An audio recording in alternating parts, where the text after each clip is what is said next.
Movie के start होते ही हमें दिखाया जाता है कि एक बिल्डिंग के ओनर ने पुलिस कंप्लेन की होती है क्योंकि उसकी बिल्डिंग के एक अपार्टमेंट में लाउड म्यूजिक पार्टी चल रही थी, जिसकी वजह से बाकी अपार्टमेंट वाले लोग डिस्टर्ब हो रहे हैं। और जब दो पुलिस ऑफिसर्स वहां पर आते हैं तो बिल्डिंग का ओनर उन्हें उस अपार्टमेंट के पास लेकर जाता है। काफी बार नॉक करने के बावजूद भी कोई भी अंदर से दरवाजा नहीं खोलता, तो वो ओनर एक एक्स्ट्रा की से उसका दरवाजा खोलता है और जब पुलिस अंदर जाती है तो उन्हें वहाँ पर कोई नजर नहीं आता और एक दरवाजे पर खून लगा हुआ था। और जब पुलिस ऑफिसर उसके अंदर जाते हैं तो शॉक्ड रह जाते हैं क्योंकि वहाँ पर डेड बॉडीज पड़ी हुई थी जिनका काफी बुरा हाल था। तब एक पुलिस ऑफिसर जल्दी से म्यूजिक बंद करता है। उन डेड बॉडीज में से एक लड़की जिंदा थी जो चिल्लाते हुए उठती है। इसके बाद सीन शिफ्ट होकर एक कपल पर आता है। वो दोनों अपने गाड़ी में होते हैं और वो दोनों फ्रेंड्स थे। उनमें से लड़की का नाम ब्री होता है। ब्री का फ्रेंड अपने एक दूसरे फ्रेंड को लेने जा रहा था क्योंकि आज वो कुछ फ्रेंड्स पिकनिक पार्टी मनाने जा रहे थे। इसके बाद सीन शिफ्ट होकर तीन फ्रेंड्स पर आता है और वो तीनों भी गाड़ी में बैठे होते हैं और ये तीनों भी ब्री के फ्रेंड्स थे। उनमें से लड़के का नाम जॉन था। वो तीनों भी उसी पिकनिक पार्टी में जा रहे थे। इसके बाद हमें एक डिटेक्टिव दिखाया जाता है जो क्राइम लोकेशन पर इन्वेस्टिगेशन करने आया था। वो वहाँ आकर अपने एक ऑफिसर से पूछता है कि ये लोग कैसे मरे, कोई वेपन मिला है? जिस पर वो ऑफिसर जवाब देता है कि नहीं, यहाँ पर कोई वेपन नहीं मिला और डेड बॉडीज की बहुत सारी हड्डियां टूट चुकी हैं और इनकी बॉडीज पर बाइट के निशान है, यानी किसी ने बहुत बुरी तरीके से काटा हुआ है। तब डिटेक्टिव को वहाँ से एक आधी फटी हुई पिक्चर मिलती है जिसे वो अपने पास रख लेता है। फिर डिटेक्टिव अपने ऑफिसर को कहता है कि इनके डीएनए टेस्ट करवाए जाए और साथ साथ इनके फोन कॉल्स रिकॉर्ड चेक किए जाए और इस बारे में मुझे इन्फॉर्म किया जाए। और खुद वो हॉस्पिटल जाता है उस सर्वाइवल लड़की के पास जो कि उन डेड बॉडीज में से जिंदा उठ गई थी। वो उस लड़की से पूछता है कि क्या हुआ था तुम्हारे साथ और तुम्हारे दोस्तों को किसने मारा और तुम लोगों की बॉडीज पर ऐसे काटने के निशान कैसे हैं? तब वो लड़की डिटेक्टिव को देखकर घबरा जाती है, जिस वजह से डॉक्टर उस डिटेक्टिव को वहाँ से जाने के लिए कहती है कि पेशेंट की हालत खराब हो रही है। वो सारे फ्रेंड्स एक जगह पर इकट्ठे हो गए थे। ये सारे फ्रेंड्स बोट के जरिए किसी आइलैंड पर जाकर पार्टी करने जा रहे थे और तभी वहाँ ब्री जो उनको अजीब हरकतें करता नोटिस करती है, लेकिन वो इस बात को इग्नोर कर देती है और बोट में बैठकर अपने फ्रेंड्स के साथ निकल जाती है। इसके बाद हमें एक बूढ़ा आदमी दिखाया जाता है जो कि एक बेसमेंट में जा रहा था और वो बूढ़ा आदमी एक सेनेटर था, यानी सेनेट का मेंबर। और जिस बेसमेंट में वो आया था वहाँ की सिक्योरिटी काफी अलर्ट होती है। वहाँ पर कुछ कैबिन्स बने हुए थे और एक कैबिन में एक कपल को कैद करके रखा हुआ था। दूसरी तरफ वो सारे फ्रेंड्स आइलैंड पर पहुंच गए थे। वहाँ पर एक कैबिन था जहाँ उन्होंने स्टे करना था। बोट का कैप्टन उन्हें बताता है कि इस घर के ओनर ने सुसाइड कर लिया था और यहाँ पर एक रेडियो भी है, अगर तुम्हें कोई इमरजेंसी हो तो मुझे कॉल करके बुला लेना, वरना मैं तो 2 दिन बाद ही आऊंगा यहाँ पर। और ये कहकर वो वहाँ से चला जाता है। फिर इसके बाद वो सारे फ्रेंड्स काफी एंजॉय करते हैं। उधर वो डिटेक्टिव उस इंजर्ड लड़की की सारी डिटेल्स निकाल रहा था। उससे उस फटी हुई तस्वीर का दूसरा हिस्सा मिल जाता है। उस पिक्चर में उस लड़की के साथ जॉन बैठा हुआ था। फिर वो अपने एक ऑफिसर के पास जाता है और उससे वो इंजर्ड लड़की की फोन कॉल्स रिकॉर्ड के बारे में पूछता है। तो वो ऑफिसर बताता है कि उसकी आखिरी कॉल जॉन को हुई थी और उनकी बात तकरीबन 2 या फिर 3 मिनट हुई थी। तब डिटेक्टिव ऑफिसर को जॉन के बारे में सारी डिटेल्स निकालने को कहता है। दूसरी तरफ हमें वॉशरूम में जॉन दिखाया जाता है जो कि वहाँ पर ड्रग्स ले रहा था और उसके बाद वो बाहर आ जाता है। बाहर सारे फ्रेंड्स एक गेम खेल रहे थे और इसके बाद जॉन शराब पीने लगता है। अब यहाँ पर जॉन खुद तो ड्रग्स ले ही रहा था और साथ ही वो ड्रग्स का एक पैकेट अपने एक मेल फ्रेंड को भी दे देता है। उधर उस पुलिस ऑफिसर ने जॉन के बारे में सारी डिटेल्स निकाल ली थी और वो सारी डिटेल्स कॉल पर डिटेक्टिव को बता रहा था। वो बताता है कि जॉन सिर्फ 21 साल का है लेकिन फिर भी वो 2 बार जेल जा चुका है और उसे बात बात पर गुस्सा आता है। वो एक अग्रेसिव इंसान है और इसके अलावा वो बहुत ज्यादा ड्रग्स लेता है, ड्रिंक करता है और ड्रग्स के मैटर में तो कई बार पकड़ा भी जा चुका है। अब यहाँ पर जॉन की काफी सारी डिटेल्स सामने आती हैं जो कि सारी तकरीबन बुरी ही थी। इसका मतलब ये है कि जो कोई गड़बड़ है वो जॉन में है।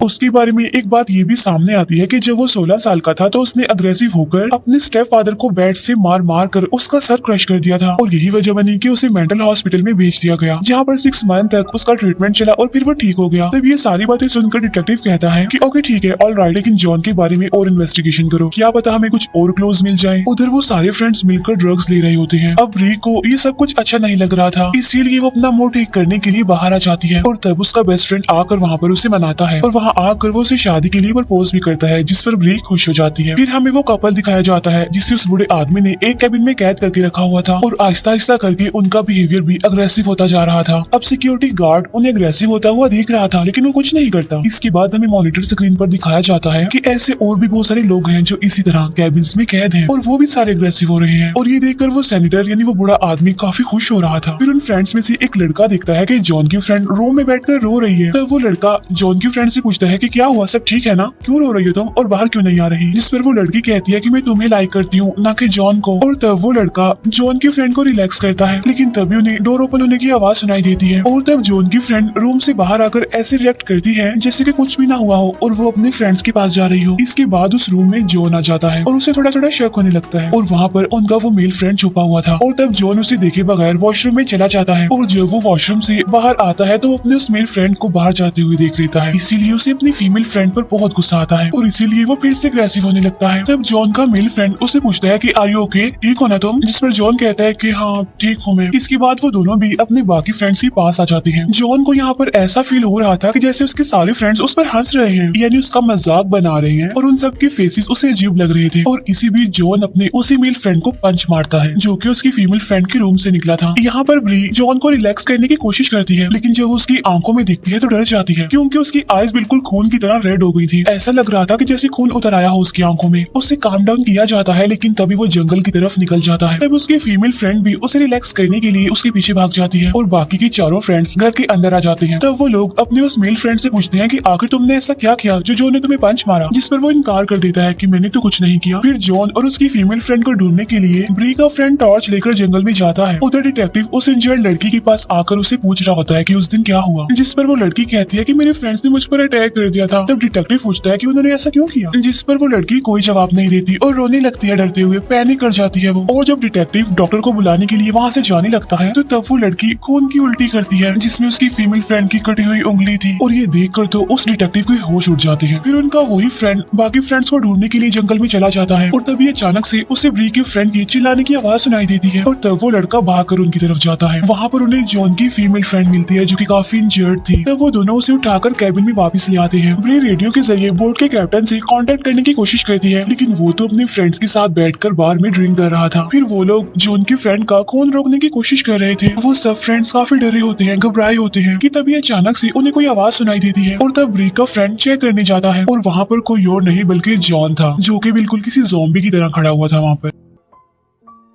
और तभी अचानक से वो अपने फ्रेंड्स पर अटैक कर देता है। तब वो जल्दी से दरवाजा बंद कर देते हैं जिससे जॉन अंदर नहीं आ पाता। और तभी उनकी एक और फीमेल फ्रेंड की तबीयत खराब होने लगती है और उसकी आईज भी रेड हो गई थी खून की तरह। उससे भी ऐसा नजर आ रहा था कि जैसे उसके सारे फ्रेंड्स उस पर हंस रहे हैं और अजीब तरह के फेसेस बना रहे हैं। इतनी ही देर में जॉन की फ्रेंड उठकर अपनी उस फीमेल फ्रेंड पर अटैक कर देती है और उसकी गली पर बाइट करके उसे खा लेती है। इसके बाद वो अपने बाकी फ्रेंड्स पर भी अटैक कर देती है। तब उनका मेल फ्रेंड एक हैमर से उस पर अटैक कर देता है और वो उसे हैमर से इतना ज्यादा मारता है कि वो मर जाती है। और तब उनकी उसी मेल फ्रेंड की भी तबीयत खराब होने लगती है। उसकी भी आईज रेड हो गई थी जैसे खून उतर आया हो उसकी आंखों में और उसे भी वैसा ही नजर आ रहा था जैसे बाकी देख पा रहे थे, यानी कि उसके फ्रेंड्स उस पर हंस रहे हैं। लेकिन तभी अचानक से जॉन दरवाजा तोड़कर अंदर आ जाता है। तब जल्दी से ब्री के दोनों फ्रेंड्स ऊपर भाग जाते हैं और तब जॉन ब्री के फ्रेंड की टांग पर काट लेता है, लेकिन फिर भी वो किसी तरह ऊपर जाकर रूम की विंडो से बाहर कूद जाते हैं। तब उनका एक मेल फ्रेंड खुद को एक रूम में लॉक कर लेता है। कॉटेज के पास ही एक छोटा सा रूम था जहाँ पर ब्री और उसका फ्रेंड जाकर छुप जाते हैं। दूसरी तरफ वो कपल जो कैबिन में था उसमें से आदमी ने अपनी वाइफ को काट काट कर खा लिया था और वो आदमी भी बहुत ज्यादा अग्रेसिव हो चुका था, पागलों जैसे रिएक्ट कर रहा था और वो बूढ़ा आदमी उसे देखकर खुश हो रहा था। ब्री देखती है कि उसकी फ्रेंड की आईज का कलर भी चेंज हो रहा है, यानी वो भी रेड हो रही है खून जैसे। तब ये देखकर ब्री उसे बांध देती है ताकि वो उसे कोई नुकसान ना पहुंचा दे और खुद वो दोबारा रेडियो से हेल्प मांगने के लिए चली जाती है। डिटेक्टिव को पता चलता है कि ये एक वायरस है और ये वायरस ड्रग से फैलता है और ये किसी ने जानबूझकर फैलाया है और इसका असर इंसान पर कुछ टाइम के लिए ही रहता है, लेकिन ये वायरस इतना ज्यादा खतरनाक है कि इंसान को जानवर बना देता है। यानी जब ये किसी इंसान पर असर करता है तो उस इंसान को भी पता नहीं होता कि वो क्या कर रहा है। अब क्योंकि ब्री ने वो ड्रग्स नहीं लिया था इसीलिए उसे अभी तक कुछ नहीं हुआ था। फिर डिटेक्टिव उसे इंजर्ड लड़की के पास जाता है और उससे पूछता है कि क्या तुमने कोई ड्रग्स लिया था और अगर तुमने ड्रग लिया था तो वो तुम्हें किसने दिया था। जिस पर वो कहती है कि मुझे वो ड्रग जॉन ने दिया था। तब डिटेक्टिव उससे पूछता है कि क्या वो तुम्हारा फ्रेंड है। जिस पर वो कहती है कि नहीं, वो मेरा फ्रेंड नहीं है। फिर डिटेक्टिव अपने ऑफिसर को कॉल करके कहता है कि अब जॉन की फ्रेंड के बारे में सारी डिटेल्स निकाली जाए, साथ साथ वो उसे ट्रेस करने के लिए भी कहता है ये जानने के लिए कि इस टाइम वो कहाँ पर है। ब्री दोबारा से रेडियो से हेल्प मांगने के लिए आती है। तब वो दिखती है कि जॉन और उसका फ्रेंड एक दूसरे से लड़ रहे हैं, एक दूसरे के खून के प्यासे बन गए हैं। यहाँ पर जॉन अपने उस मेल फ्रेंड को मार डालता है। ब्री कुछ फायर क्रैकर्स उठाकर आग में फेंक देती है जिसकी वजह से जॉन डिस्ट्रैक्ट होता है और ब्री को घर के अंदर आने का मौका मिल जाता है। और तब वो जल्दी से रेडियो से हेल्प मांगने की कोशिश करती है, लेकिन तभी उसके पीछे उसकी फीमेल फ्रेंड आकर उस पर अटैक कर देती है। और जब बोट का कैप्टन ये आवाजें सुनता है तो वो फौरन हेल्प के लिए निकल जाता है। अपनी दोनों फीमेल फ्रेंड्स की आवाज सुनकर जॉन भी वहाँ पर आ जाता है और अब जॉन और उनकी उस फीमेल फ्रेंड की लड़ाई होने लगती है जो कि इन्फेक्टेड थी। तब ब्री को भागने का मौका मिल जाता है और वो भागकर बाहर आ जाती है। जॉन और उस फीमेल फ्रेंड में काफी फाइट होती है, लेकिन जॉन अपनी उस फीमेल फ्रेंड को भी मार देता है। इसके बाद जॉन ब्री पर अटैक कर देता है, लेकिन ब्री उसे पुश कर देती है और वो जाकर आग में गिरता है और उसे आग लग जाती है। इसके बाद ब्री वहाँ से भागकर दोबारा से कॉटेज की तरफ आती है और वहाँ जाकर वो देखती है कि उसका मेल फ्रेंड अपने हाथ काट कर वहाँ से भाग गया है। इसके बाद ब्री आइलैंड की तरफ जाने लगती है, लेकिन तभी रास्ते में उसका फ्रेंड उस पर अटैक कर देता है, लेकिन वो किसी तरह उसे बचते हुए वहाँ से भाग जाती है। लेकिन उसका वो फ्रेंड जो कि इन्फेक्टेड था अभी तक उसका पीछा नहीं छोड़ रहा था और ये देखकर ब्री पानी में कूद जाती है। तब उसके पीछे पीछे उसका फ्रेंड भी कूद जाता है। तब बोट का कैप्टन भी वहाँ पर आ चुका था और वो ब्री को पानी से निकालकर बोट पर ले आता है, लेकिन ब्री का फ्रेंड बोट के कैप्टन को पकड़ लेता है और तब ब्री कैप्टन की गन से अपने फ्रेंड को शूट कर देती है।